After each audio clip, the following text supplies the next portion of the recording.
James Barrat, author of Our Final Invention and the Intelligence Explosion, has another book in the pipeline, Where's Daddy? A chilling look at automated weaponry and how AI is rewriting the rules of war. As machines begin to decide who lives and dies, accountability fades, and urgent moral questions emerge. Can we reclaim control over the most dangerous tools we've ever built? And this is, I find, the most unsettling and urgent topics of our time.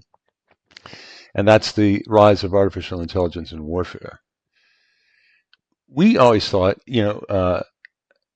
we have battlefield robots and drones, and they would be kind of an annoyance or something small scale. But by examining Gaza as a proving ground for cutting-edge military technology, Where's Daddy, which is the title of my book, dives into the moral, legal, and humanitarian dilemmas of an era in which machines increasingly decide who lives and who dies. The book invites readers to explore how AI is rewriting the rules of warfare, erasing accountability, and accelerating devastation while asking whether humanity can regain control of its most destructive tools. So modern warfare no longer depends solely on soldiers on the ground or pilots in the air. Battles now unfold in the digital world where algorithms analyze data, predict outcomes, and make decisions as fast as the speed of light. In Gaza, these algorithms hum constantly, embedded in drones circling overhead, in surveillance systems tracking every movement, and in targeting software identifying buildings and people. The Gaza Strip, already scarred by decades of conflict, has become a testing ground for AI-driven warfare. Tools with names like the Gospel, Lavender, and Where's Daddy, developed by the IDF, the Israeli Defense Forces, target individuals, buildings, and even entire neighborhoods. These systems claim to improve precision and reduce civilian casualties, but the reality on the ground paints a different picture. Since the conflict escalated, over 44,000 Palestinians have lost their lives, and survivors often describe AI's role as cold and mechanical, stripping death of even its humanity. So let me just break it down before I go on with I'm kind of reading from my book. Lavender is a AI system that can gather data on literally hundreds of thousands of people. They call it tagging them. It can pick up individual traits, addresses, anything, cell phone numbers. It's doing this while flying overhead, and it gives them they get a score from 1 to 10. 10 being the worst. If you're a 10, you're a Hamas operative and you're going to be killed. So the Lavender does the first thing. The second thing is done by Where's Daddy, and so they don't drop a bomb on someone in the field, on a Hamas person or someone they suspect. They don't just drop a bomb on them. They wait till he gets home, because they know from the surveillance done by Lavender, they know where his home is. When he crosses the threshold, they drop a big bomb on the house. Now there'll be dozens of people in the house. They have more or less permission to kill one low-level operative. They have permission to kill 10 bystanders. 10. And these are brand new rules of warfare that IDF has pretty much just made up. To kill a high-level Hamas leader, they have permission to kill 100 bystanders. 100. And they're literally using Gaza as kind of a testing ground because they want to sell these weapons all over the world. There are tools like Lavender at use right now in the Uyghur Autonomous Region, formerly autonomous, by China. The Chinese are using this technology to tag all the Uyghurs, to know where they're going, to know what they're doing, to also assign them a number for compliance, 1 to 10. They're being used on the U.S.-Mexico border to look at people who are coming across and tag them again, see what they're up to. But there are wild concerns about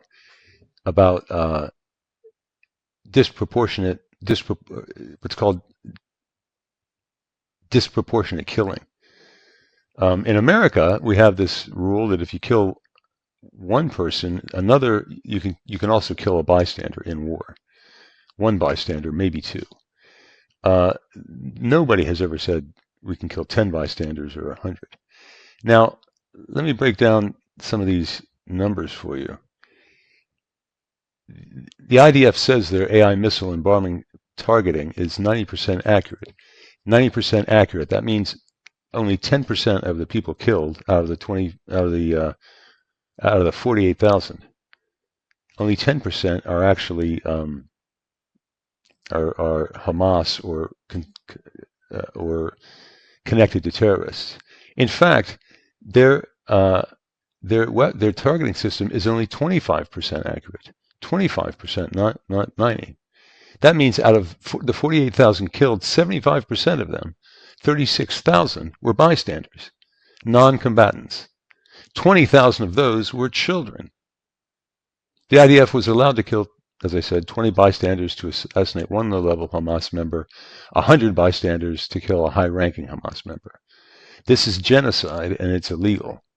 The IDF will be going to court. What's striking to me is how little this story is known in our world. And those bombs, all those missiles are supplied by the United States. And you can look forward to my book, Where's Daddy, sometime. Probably in the next year and a half. Thank you. Yes, well, I mean, the sooner the better, if it can convince people to be more careful with their weaponries, or just to lay down the weapons and step back from the precipice. Because, I mean, you have all sorts of race conditions in AI warfare that encourages, this is like an embedded obligation to outperform your enemies. Okay, and so if you don't, the dynamic is that you just lose. And so the most corners cut, the most innocent bystanders that's permissible to be killed.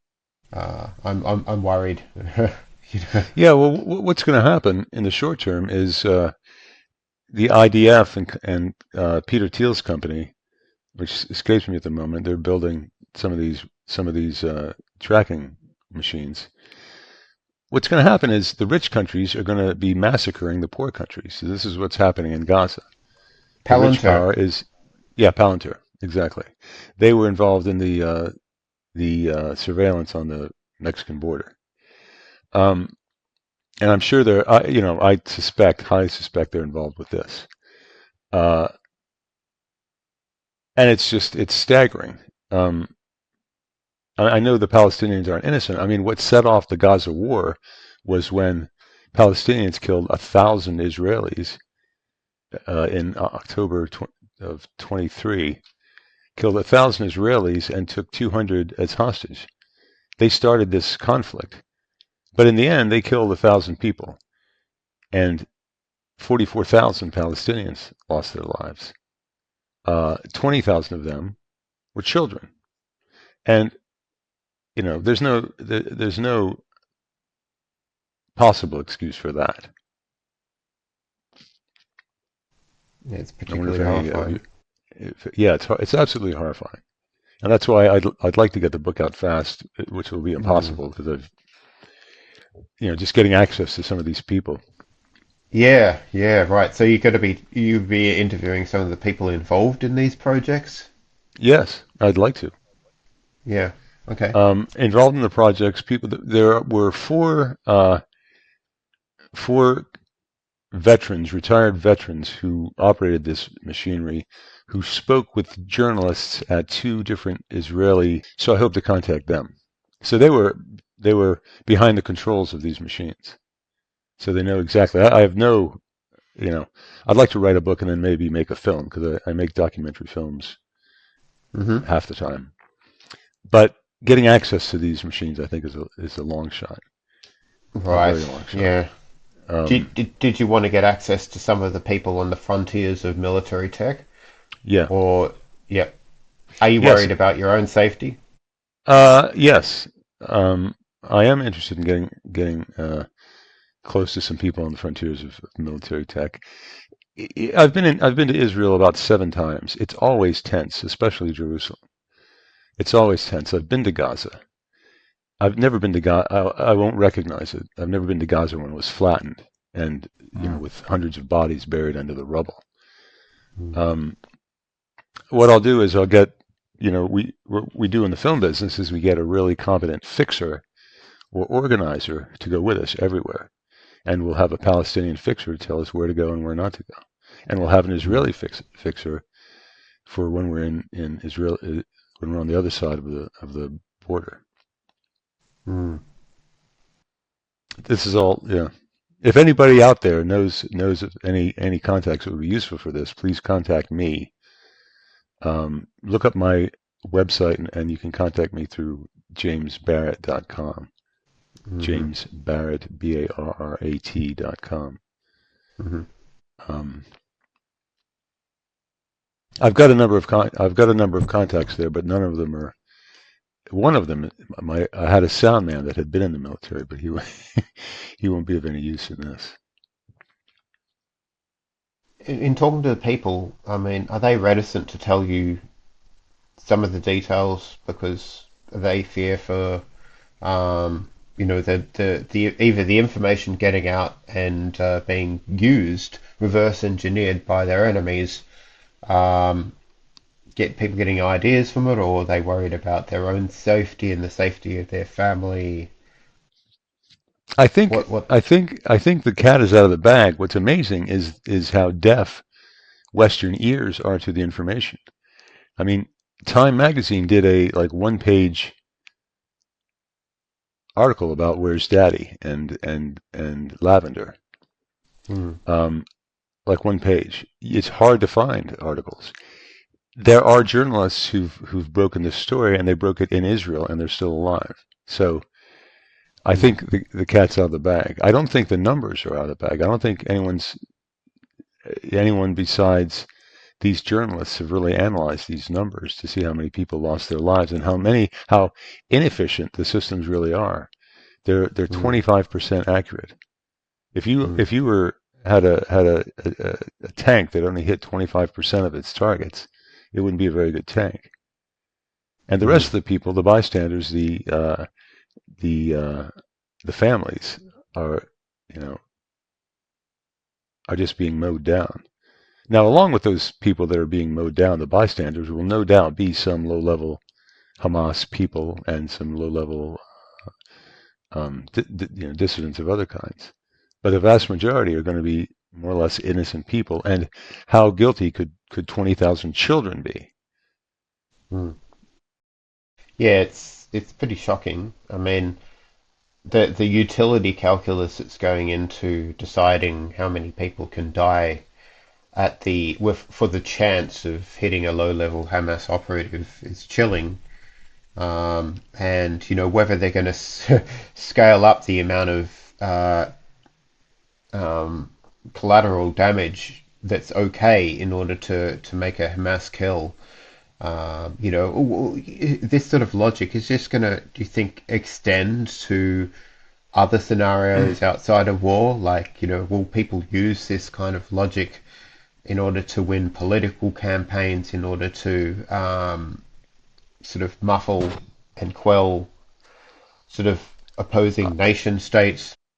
I think Donald Trump has said shoot them about protesters. He said shoot them.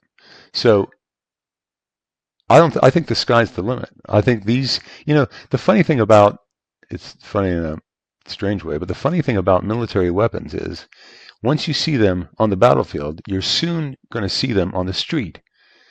Every sheriff's department in Maryland seems to have a little tank, and they have all Mm, kinds of military weapons. They have bazookas. What's a sheriff's department doing with a bazooka? But they've mm, got them because the military makes them easy to buy, and they become civilians. So if you see a humanoid robot with a gun in warfare, you're going to see it on your own streets pretty soon. That's You particularly know, chilling. I don't underestimate what what anyone in power would do with a weapon like this. You know, What about? There's never a reason. This is basically a mass carpet bombing. This is Hmm. basically carpet bombing. They just Do you think they'll try and get more precise with future drone technology? nobody is unless they go to the court, unless they go to the United Nations court and get slammed at the Hague. Uh, this won't change at all. I don't think we can count on peer pressure. I think if America were more conscious, we could have a say in this because all the bombs and missiles, as I said, are manufactured in America. So, but what interest does a politician have in getting involved in the deaths of Palestinians, especially since we're so pro-Israel? And of course, their argument will be, oh, but the Palestinians started it; they killed 1,000 people. But the Palestinians didn't start a campaign of ethnic cleansing, which is what this is. Hmm. Yeah, right. Ethnic cleansing. Are you worried about the the idea that people develop bioweapons in order to target specific ethnic groups? Is that on the horizon? Uh, I don't know much about AI weapons. This is really my first. I knew about I the said organ. bioweapons, biological weapons. Oh, right. Yeah. I think it makes sense that they would do that when they can. This is a bioweapon that can, like a mosquito, that can identify a certain race and then sting, and then it's got like ricin, not ricin. It's got poison in its stingers. Hmm. I don't know. I don't know if anyone's developed a race-specific bioweapon. It wouldn't Hmm. surprise me. I've heard talk, like it's speculative, of course, but that's all.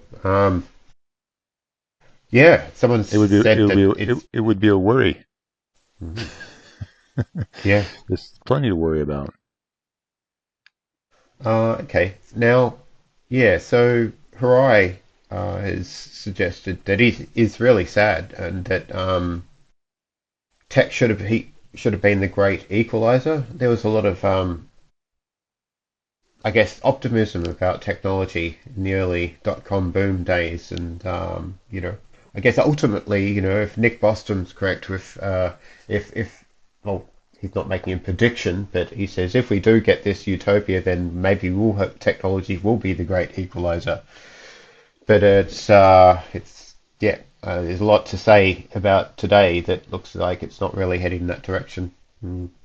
Yeah, it's unfortunate about generative AI. I had high hopes of useful tools.